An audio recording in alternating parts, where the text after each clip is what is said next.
de cada 8 mulleres terá cancro de mama, en moitos casos relacionado con variantes de ADN de alto risco de orixe familiar.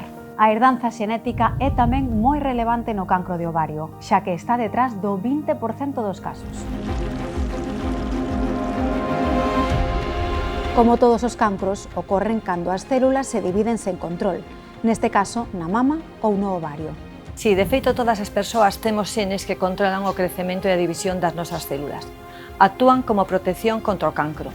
Pero algún de nós herdamos unha copia destes xenes que non funciona e este efecto protector desaparece.